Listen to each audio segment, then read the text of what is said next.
Weather, just wanted to get you what we know so far from the surveys of those tornadoes. The early rating for the tornado in Arabi is EF3, as we've been mentioning over the past hour or more, and this came out around midday. 136 to 165 mile per hour winds with the Gretna, Arabi, and New Orleans East damage. And again, this is based on the rotation path that we saw on radar, but we will have to wait and hear the full report, which will be coming in the next day or two from the National Weather Service about where exactly it touched down and its path, its location, its length, its speed, and so forth. So more details will be coming on that in the next couple of days. In Lacombe, we've already gotten the preliminary reports, and that's intensity of EF1, which corresponds to 90 mile per hour winds with this, and a 12-mile path from Big Branch Marsh through I-12, through Lacombe, and then up to Highway 36. So a long track, but thankfully no injuries, no fatalities, and really just damage to trees being snapped and sheds and things like that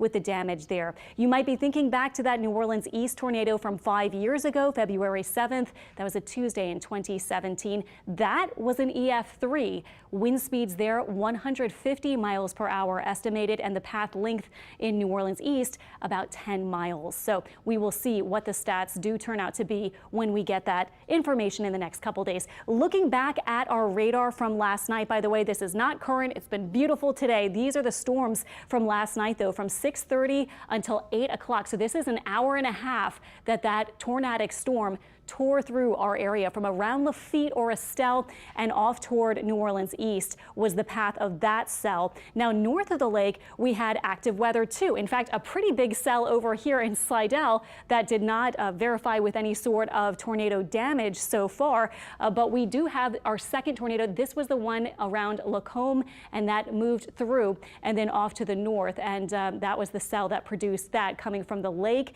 and before that over the causeway, and then into St. Tammany Parish. Now all the storms well off to our east and a big blank spot where we are, but look at this powerful low pressure system that's leaving though and heading into the next several days. It looks absolutely lovely and thankfully very comfortable for relief efforts and events happening, of course, in the aftermath of those tornadoes last night. Current temperatures upper 60s to about 70. Our winds a little bit breezy still, but not as gusty and strong as earlier today. We have a long stretch of nice weather, a little reinforcing front on Friday, a beautiful weekend, and then it turns just a little warmer next week. Here's how it's looking. By the way, tonight will be quite chilly. 42 the low north of the lake and about 49 or 50 south. Tomorrow almost perfect, maybe a stray shower, but for most of us just looking mostly sunny and lovely all the way into next week.